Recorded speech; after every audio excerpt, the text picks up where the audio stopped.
کپڑوں میں اچھے کپڑے اللہ نے دیا ہے، نئے کپڑے پہننا منع نہیں ہے، لیکن ہماری بہو بیٹیوں کے اندر شرک خفی کا مرض ہے۔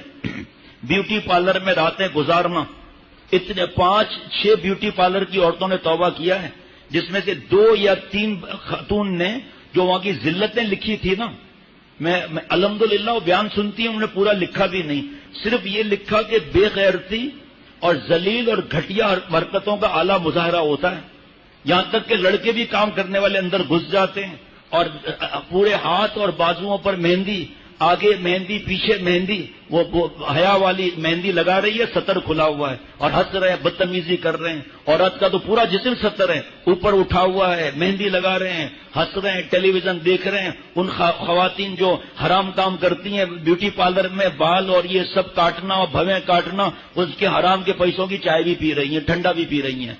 اور یہ میک اپ والی عورت جو ہے فجر کی نماز پڑھے گی، حالانکہ شوہر کے لیے میک اپ کرنا چاہیے، لیکن شرعی پردے کی پہلے شرط ہے۔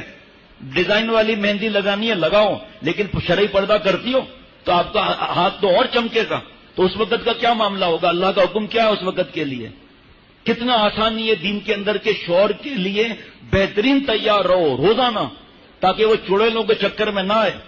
تمہیں پتا چل گیا تم ٹو مت لگاؤ، تجسس مت کرو، منع ہے۔ ان کے موبائل کو مت چھیڑو، اس کے اندر گند بھرا ہوا اگر ہے اور لڑکیوں کے کانٹیکٹس ہیں، اب تیرے سامنے کرے گا تو اللہ سے مانگ، سجدے میں رکھ اپنے سر کو، اور خوب تیار ہو، اچھا خوب اچھا خدمت کر، خوب اچھا کھلا، تاکہ شوہر کو چڑیل اور تیرے اندر فرق نظر آ جائے۔ ایک گھر کی خاتون نیک اور اس چڑیل بے حیا میں جو پتہ نہیں کتنے مردوں سے دوستیاں لگا کر بیٹھ کے مال لوٹ رہی ہے۔ ہماری بہو بیٹیاں سمجھتی ہیں نہیں، لڑائی جھگڑا کر کے اور نقصان کرا دیتی ہیں۔ جوان بیٹیاں جو ہے وہ کنواری بیٹیاں، ان کو کوئی ضرورت نہیں ہے میک اپ کی، جینز پینٹ شرٹ پہن کر گندے سے گندا چست اور باریک لباس ننگی عورتیں اٹھائیں گی، حدیث پاک ہے۔ وہ گھوم رہی ہیں، مل رہی ہیں، ہاتھ ملا رہی ہیں، 11 بجے رات کو روڈوں پر سائیکل چلا رہی ہیں۔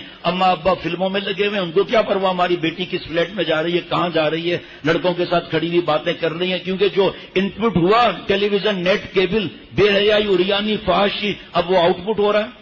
اب ایسا زہر پھیلا دیا کہ بیٹی کے یہ باتیں برے ہی نہیں لگ رہی، ناچ گانا برا ہی نہیں لگ رہا۔ ناچنے والی عورت کو کیا کہتے ہیں؟ کسی میں دم ہے تو بتا دے مجھے ذرا، وہی تو میری ماں، میری بہن، بہو، بیٹی، بہو وہی تو کر رہے ہیں۔ فرق کیا ہے؟ اس کی موویاں بنا کر دوسروں کو، اللہ نے عید اس لیے دی ہے، اللہ نے روٹھے ہوئے رب کو منانے کے لیے عید دی ہے، اللہ سے عیدی لینے کے لیے حضرت فرماتے ہیں عید دی ہے۔ حضرت کا عید کا بیان 1 سال پہلے تھا خیال پہ، بالکل اتر ہی گیا، چھپ ہی نہیں سکا۔ ایسا عجیب و غریب عید کے دن بیان ہوا ہے، میں نے رکھا ہوا ہے سامنے، انشاءاللہ تعالی اللہ سے امید کرتا ہوں اللہ معاف فرما کر یہ بیان کروا دے۔ عجیب و غریب، اور بیٹیاں مہنگا لباس، ریا، شرک خفی، شوہر کے پاس پہنیں گی نہیں 27ویں شب کو، 26ویں شب کو، عید کے دن، اور جب ریا نہیں ہے تو شوہر کے سامنے کیوں نہیں پہنتی ہو؟ جب شوہر کے لیے لیا ہے تو ساری رات جاگنا، مہندیاں اور پتہ نہیں رگڑے، اور کہ پتہ نہیں سب سے لقد خلقنا الانسان فی احسن تقویم۔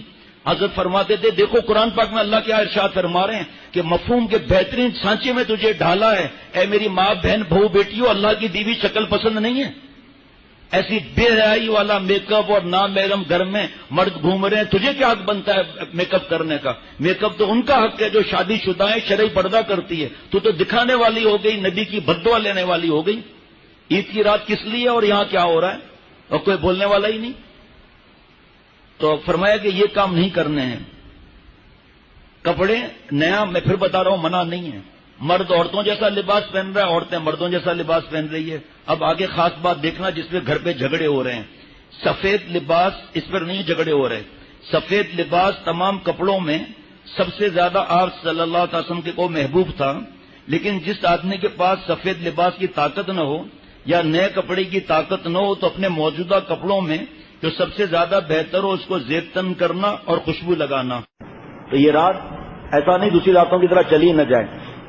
اس کے بعد فرمایا ایک فتنہ، مفتی صاحب فرما رہے ہیں ایک فتنہ عید کی تیاری کا ہے، جو عید الفطر میں زیادہ اور بقرعید کے موقع پر کچھ کم برپا ہوتا ہے۔ اور پھر لباس کے بارے میں لکھا ہے کہ اس کو فرض سمجھتے ہیں، بے شمار فضول خرچیوں اور اسراف کے سیلاب کو عیدین کے لوازم میں سمجھ لیا گیا ہے۔ اس کا دین اور شریعت سے کوئی تعلق نہیں. آج یہ بات فرض اور واجب سمجھ لی ہے کہ اگر استطاعت نہیں ہے پھر بھی نئے جوڑے نئے توڑے اور گھر کے ہر فرد کے لیے جوتے ٹوپی گھر کی آرائش اور زیبائش کے لیے نت نئے سامان اور کراکری. تو میں کہہ رہا ہوں جو اس معاملے میں زیادہ سمجھی جاتی ہے اس کا نتیجہ یہ ہے کہ لوگ پریشان ہو جاتے ہیں اور عید بقرعید کی تیاری ایک مستقل مصیبت بن چکی ہے ان بیچاروں کے لیے. حالانکہ اگر اللہ کی محبت حاصل کرے گا تو کسی کی پرواہ نہیں کرے گا. حضرت عمر بن عبدالعزیز رحمۃ اللہ علیہ بیوی اداس بچیاں اداس. کیا بات ہے خیریت کا سرتاج 1-2 دن کے بعد عید ہے پڑوس والے سب کی عید کی تیاری ہو گئی ہے بچیاں غمگین ہیں تو میں بھی غمگین ہوں میں کیا کر سکتا ہوں میرے پاس نہیں ہے. کا سرتاج آپ ایڈوانس نہیں لے سکتے سیلری ایڈوانس. ہاں یہ تو ٹھیک ہے جیسے بڑے ویسے چھوٹے ہوتے ہیں. کہ وہاں گئے وزیر خزانے سے کہا کہ مجھے آپ ایڈوانس سیلری دے دیں گے مجھے ایڈوانس سیلری دے دیں. تو حاضر لیکن آپ اس ادھار کو چکانے کے لیے یقین رکھتے ہیں کہ آپ زندہ رہیں گے. ہمیں نہیں کہ آپ جیسے آپ حکم کریں گا مجھے نہیں چاہیے. گھر میں آ کر بچوں کو بتایا کہ اچھا ابا. ایک بار منہ پہ پٹی بندھی ہوئی تھی بیٹیوں کے.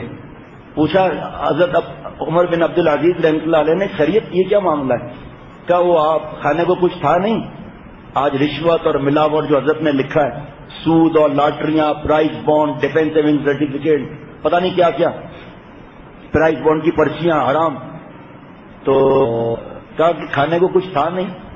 بچے نے پیاز کھایا آپ کو پیاز کی بو سے تکلیف ہوتی ہے اس لیے پٹیاں باندھی ہوئی ہیں. اور آج ان چیزوں کو ہم نے دعوتوں کو فرض سمجھ لیا. لڑائی ہوتی ہے کہ میں نے دعوت سب کو کرائی آپ نے کیوں دعوت نہیں کی عید کی. وہ سب اس کتاب میں اگر خریدنا چاہیں تو بازار سے خرید سکتے ہیں. یہ اس کے بعد وہی لکھا ہے معانقے کے بارے میں. اور حدیث شریف ہے کہ حضرت حذیفہ رضی اللہ تعالیٰ عنہ حضور صلی اللہ تعالیٰ علیہ وسلم سے روایت فرماتے ہیں کہ آپ صلی اللہ تعالیٰ علیہ وسلم نے فرمایا کہ یقیناً جب ایک بندہ مومن دوسرے بندہ مومن سے ملاقات کرتا ہے پھر اس کو سلام کرتا ہے اس کا ہاتھ پکڑ کر اس سے مصافحہ کرتا ہے تو دونوں کے گناہ اس طرح جھڑ جاتے ہیں جس طرح طرف کے پتے موسم خزاں میں خشک ہو کے جھڑ جاتے ہیں. آج ہم دیکھتے ہی نہیں ہے کہ ہمیں سلام میں پہل کرنی پڑے گی. ہم کیوں کریں ہم تو بیان کرتے ہیں اللہ معاف فرمائے. لیکن یہ مسجد میں جو 5 وقت ساتھ آ رہے ہیں اور مسجد میں مصافحہ کر رہے ہیں یہ بھی منع ہے. ابھی تو ساتھ میں تھے مصافحہ کس چیز کا جو رات دن ہے.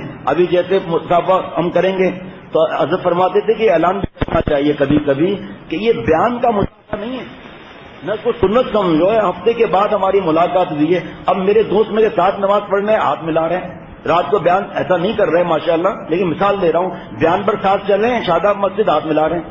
بھائی دوسروں کو موقع تو اعلان بھی مت کرو. کبھی حضرت اعلان بھی فرما دیتے تھے زیادہ مچنے میں کہ دھکا نہ ہو. حضرت شاہ ولی صاحب اعلان کبھی فرماتے تھے کہ لائن میں کھڑے رہیں میں خود آتا رہوں گا اور جہاں لائن گڑبڑ ہوئی فرمایا چلو یہاں سے. تم لوگوں نے فرض سمجھ لیا اس کو. اذیت دھکا ہو رہا ہے مسلمان کو سنتے ہی نہیں. ابھی 2 مسجدوں میں جو بیان ہوا بوڑھے کو دھکا لے رہا ہے اعلان بھی کر رہا ہے بار بار سمجھ ہی نہیں ہے. تو اس کو ضروری نہیں سمجھنا چاہیے. اور عید کا بتا دیا کہ معانقہ نہیں ہے